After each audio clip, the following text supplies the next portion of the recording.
warahmatullahi wabarakatuh. Jangan lupa untuk like, comment, share, dan subscribe.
Kali ini kita akan membahas tentang berita. Pasti kita sudah tidak asing kan dengan kata tersebut? Ya, karena kita selalu menjumpainya setiap hari, baik dari televisi, radio, koran, maupun media sosial. Dengan teknologi zaman yang semakin maju dan juga canggih seperti saat ini, memudahkan kita untuk mengakses sebuah berita. Karena apa yang ada dalam berita pastinya bersifat fakta dan benar-benar terjadi. Hal itu dikarenakan berita memuat informasi yang mana sangat dibutuhkan oleh manusia untuk melihat keadaan sekitar. Dimulai dari tempat yang dekat, cukup jauh, hingga sangat jauh sekalipun. Di zaman seperti ini, sangatlah mudah bagi kita untuk mendapatkan sebuah berita yang kita inginkan. Nah, agar kita bisa mengetahui kondisi saat ini, kita perlu mencari informasi melalui berita. Namun, kalian tahu tidak, jika di dalam berita terdapat hal-hal yang membentuk sebuah berita yang biasanya kita dengar. Hal-hal itu adalah struktur dan kebahasaan berita. Dalam video kali ini, kita akan membahas tentang definisi, struktur, kebahasaan, dan aspek lisan dalam sebuah berita. Untuk itu, langsung saja kita simak video berikut ini.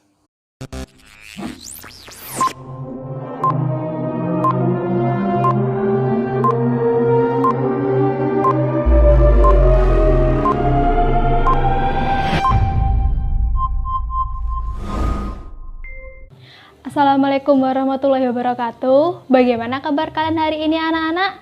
Pasti sehat-sehat semua kan? Nah, hari ini Ibu akan menjelaskan tentang teks berita. Yang mana dalam penjelasan kali ini Ibu akan memberikan pengertian teks berita, struktur teks berita, kebahasaan teks berita, dan aspek lisan dalam teks berita. Namun sebelum itu, yuk kita nyanyi bersama-sama agar pembelajaran hari ini kita lebih semangat. 1, 2, 3. Pagiku cerahku, matahari bersinar, ku gendong tas merahku di pundak. Selamat pagi semua, ku nantikan dirimu di depan kelasku. Ku nantikan kamu, guruku tersayang, guruku tercinta. Tanpamu apa jadinya aku? Tak bisa baca tulis, mengerti banyak hal. Guruku, terima kasihku. Nakalnya diriku, kadang buatmu marah. namun segala maaf kau berikan. Guruku tersayang, guruku tercinta, tanpamu apa jadinya aku? Tak bisa baca tulis, mengerti banyak hal, guruku terima kasihku. Nah, setelah bernyanyi pasti kalian langsung semangat kan? Nah, untuk materi pertama, Ibu akan menjelaskan tentang pengertian dan definisi teks berita. Teks berita adalah teks yang melaporkan kejadian, peristiwa, atau informasi mengenai sesuatu yang telah atau sedang terjadi. Penyampaian berita ini bisa dilakukan secara lisan yang sering kita dengar dan lihat di televisi, ataupun secara tulisan yang dapat kita baca di media cetak seperti koran, majalah, dan sebagainya. Dengan membaca atau mendengarkan teks berita, kita dapat memperoleh berbagai informasi mengenai suatu hal. Perlu kita ketahui dan kita catat, sebuah berita harus fakta dan benar adanya. Nah, setelah kita mengetahui definisi atau pengertian dari teks berita, kita akan lanjut pada struktur berita. Untuk struktur berita sendiri ada 3, yaitu orientasi, peristiwa, dan sumber berita. Untuk poin pertama, yaitu orientasi.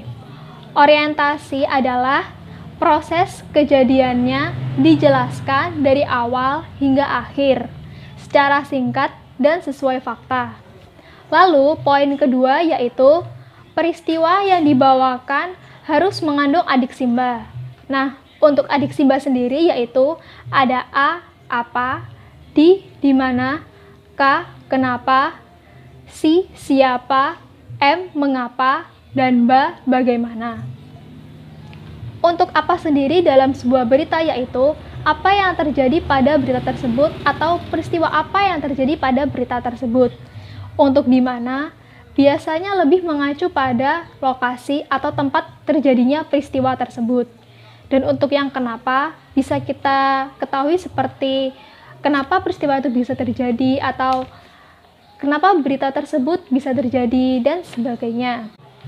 Lalu, untuk yang siapa, lebih mengacu pada orang atau siapa saja yang ikut serta dalam peristiwa tersebut. Seperti siapa saja yang ikut dalam bentrok mahasiswa, atau siapa saja yang ikut pada demo buruh, dan sebagainya. Lalu, untuk mengapa, lebih mengacu pada mengapa peristiwa itu bisa terjadi, atau mengapa bencana tersebut bisa terjadi di sekitar sini, karena pada dasarnya mengapa lebih mengacu kepada sebab dan akibat. Lalu yang terakhir adalah bagaimana. Yang dimaksud dari bagaimana adalah bagaimana peristiwa itu bisa terjadi atau bagaimana kronologis dari peristiwa tersebut. Nah, setelah kita membahas tentang struktur, kita akan lanjut pada bahasa teks berita. Untuk membacakan atau membawakan sebuah berita, kita tidak bisa berbicara secara santai atau mengucapkan ataupun membacakan berita itu dengan ala kadarnya. Dengan arti kata, dalam sebuah berita pasti ada unsur-unsur yang membangun bahasa itu sendiri. Seperti halnya bahasa baku, keterangan waktu seperti pagi, siang, sore, atau malam. Kata kerja mental, yang dimaksud kata kerja mental sendiri adalah kata kerja yang mengekspresikan respon atau sikap seseorang terhadap suatu tindakan, keberadaan, dan pengalaman. Lalu ada kalimat langsung. Lalu, untuk poin yang terakhir adalah konjungsi temporal atau penjumlahan, seperti kemudian, sejak, setelah, awalnya, dan akhirnya. Setelah membahas tentang struktur dan kebahasaan, poin penting yang terakhir dalam membacakan sebuah berita yaitu aspek lisan. Untuk aspek lisannya sendiri meliputi mimik, gestur, dan juga intonasi. Setelah kalian mendengarkan penjelasan yang telah Ibu berikan tentang teks berita, struktur, kebahasaan, dan juga aspek lisan, berikut Ibu akan berikan sebuah contoh video berita yang mana bisa kalian jadikan contoh, acuan, ataupun pedoman untuk tugas yang akan kalian kerjakan. Berikut videonya.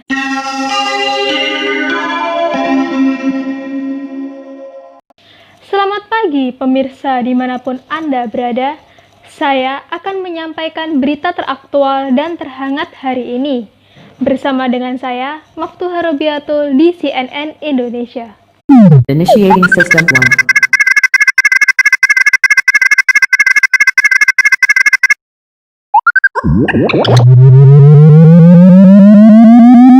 System 1 loaded.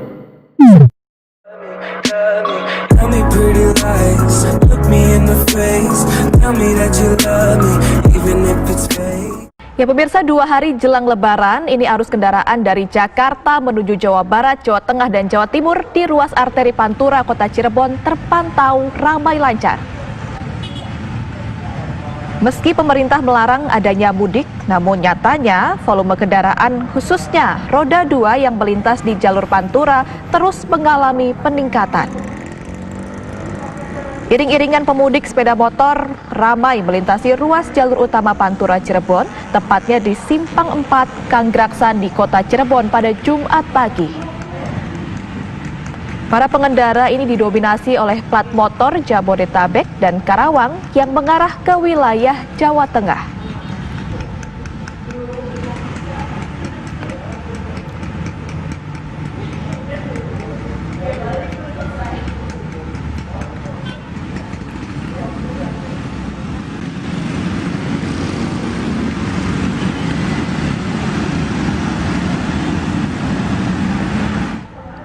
Dan untuk memperbaharui informasi seputar larangan mudik, kita tanyakan langsung dengan rekan kita, ada Fahada Indi di kilometer 31 Jakarta Cikampek dan ada Ervan Septiawan di Cirebon, Jawa Barat.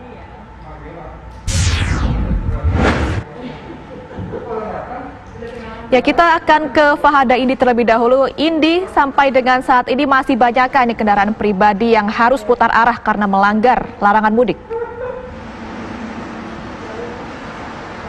Berdasarkan informasi terbaru yang kami dapatkan ini sejak malam tadi pukul 00 waktu Indonesia Barat hingga tadi pagi pukul 10 waktu Indonesia Barat, setidaknya sudah ada 1.449 kendaraan yang diminta untuk memutar arah oleh pihak petugas pengecekan di titik pengecekan Cikarang Barat kilometer 31 tol Jakarta Cikampek ini.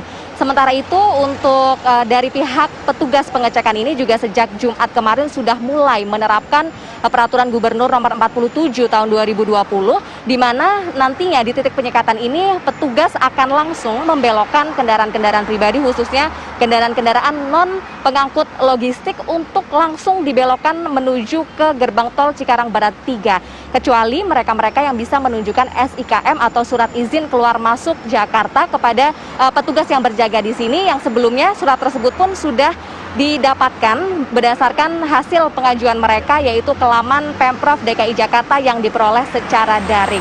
Selain itu untuk pemantauan jika dibandingkan dengan hari kemarin ini memang 2 hari belakangan yaitu tepatnya hari Rabu dan juga hari Kamis semenjak dimulainya cuti bersama begitu ya.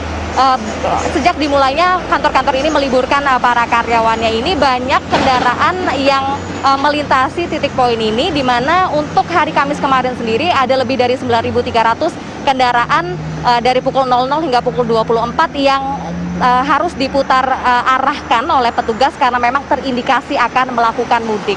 Dan mayoritas kendaraan yang diminta untuk memutar arah tersebut pun didominasi oleh kendaraan pribadi. Sementara untuk kendaraan angkutan penumpang juga masih ditemui oleh pihak petugas pengamanan di sini, di mana banyak masih tadi malam saja ada travel baik itu travel dalam trayek maupun non trayek, dalam trayek namun tidak sesuai dan juga non trayek atau kendaraan pengangkut penumpang berplat hitam yang terpaksa harus diberhentikan dan juga diperiksa lebih lanjut oleh pihak kepolisian. Kendaraan-kendaraan tersebut yaitu kendaraan angkutan penumpang yang melintasi titik pengecekan ini nantinya akan diberhentikan oleh pihak petugas pengecekan dari kepolisian dan juga dari Dishub. Nantinya akan diperiksa lebih lanjut mengenai kendaraan tersebut dan para penumpang atau penumpang ya atau mereka-mereka ini yang terindikasi akan melakukan mudik akan diturunkan di titik ini, dan di sini pun pihak kepolisian dan juga Dinas Perhubungan sudah menyediakan bus-bus Transjakarta. Kami memantau ini setidaknya ada 5 bus Transjakarta yang sudah dipersiapkan untuk mengantisipasi jika memang ada penumpang-penumpang dari angkutan penumpang tersebut yang seharusnya tidak diperbolehkan untuk melakukan mudik, namun mereka melewati titik ini. Sementara itu untuk selain titik dari tempat kami melaporkan yaitu kilometer 31 di dekat gerbang tol Cikarang Barat 3 ini, keluar dari gerbang tol Cikarang Barat 3 juga ada petugas-petugas dari Polres masing-masing kabupaten yang sudah bersiaga ini pemirsa untuk tentunya juga turut mengamankan supaya tidak ada para pemudik yang berhasil keluar dari daerah Jakarta. Sementara tadi kami ingin menambahkan untuk orang yang terindikasi akan melakukan mudik dan terpaksa harus diturunkan di titik ini dan akan diangkut oleh bus Transjakarta. Nanti mereka akan diangkut ke terminal Pulau Gebang, dan di sana nanti akan ada petugas-petugas yang kemudian juga mendata, memeriksa kesehatan mereka, dan nantinya mereka ini akan diminta untuk kembali ke Jakarta supaya tidak melakukan mudik. Dan diharapkan juga para pengguna jalan tol lainnya ini dapat terus berperan aktif untuk tidak melakukan mudik supaya bisa memutus rantai penyebaran virus COVID-19. Ami. Baik, terima kasih banyak Fahada Indi mengabarkan langsung dari kilometer 31 di Cikarang, Jawa Barat. Kini kita akan bergeser sedikit menuju ke Cirebon. Sudah ada Ervan Septiawan. Ervan, tadi kalau sudah ada penyaringan di checkpoint tol Japek kilometer 31, apakah sudah ada dampaknya atau justru masih banyak ini pengendara yang nekat melakukan perjalanan mudik melintasi Cirebon ini? Baik, kami hari kedua jelang Hari Raya Idul Fitri, Jumat siang saat ini arus kendaraan para pemudik dari arah Jakarta menuju Jawa Tengah maupun Jawa Timur, tepat di jalan bypass Ahmad Yani, Kota Cirebon, iring-iringan kendaraan sepeda motor dari arah Jakarta saat ini terpantau ramai. Meski sesekali puluhan kendaraan bernomor plat Jakarta melintas di jalur Pantura, Kota Cirebon. Selain itu, petugas gabungan dari Polresta Kabupaten Cirebon melakukan penyekatan sejumlah titik yang ada di Kota Cirebon. Selain melakukan penyekatan, petugas gabungan dari Polresta dan Dinas Kesehatan juga melakukan pengecekan terhadap kesehatan para pemudik guna mengantisipasi terjadinya penyebaran virus corona dan untuk mengantisipasi saat para pemudik kembali ke kampung halamannya. Baik, kami. Ya, Ervan, kalau dari pantauan Anda, ini kan masih banyak sekali kendaraan berplat Jabodetabek dan juga Karawang. Ini kira-kira mereka ini bisa lolos ataupun tembus dari checkpoint mana hingga akhirnya mereka bisa masuk ke jalur Pantura hingga tembus ke Cirebon, Jawa Barat ini? Baik, sejak pagi hari dan sampai saat ini, para pemudik ini lolos di checkpoint Karawang. Bahkan saya sempat mewawancarai salah satu pemudik yang akan melakukan perjalanan menuju Tegal, bahwa mengaku dia kembali ke kampung halamannya berangkat sejak malam hari. Selain itu, para pemudik ini juga menunggu jam penyekatan di sejumlah daerah. Baik, kami. Baik, terima kasih banyak Ervan Septiawan sudah mengabarkan langsung dari Cirebon, Jawa Barat, dan juga Fahada Indi dari kilometer 31 tol Jakarta Cikampek. Itu dia tadi pemirsa, mungkin ada beberapa catatan, salah satunya adalah di pos penyekatan di Karawang yang menjadi titik lolosnya di beberapa pengendara yang melakukan perjalanan mudik.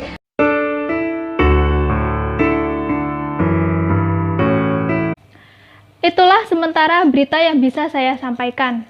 Nantikan berita dari CNN Indonesia yang akan hadir dalam beberapa menit ke depan untuk memberikan informasi dan berita perkembangan terbaru lainnya. Saya Maftuha mengucapkan terima kasih dan selamat pagi.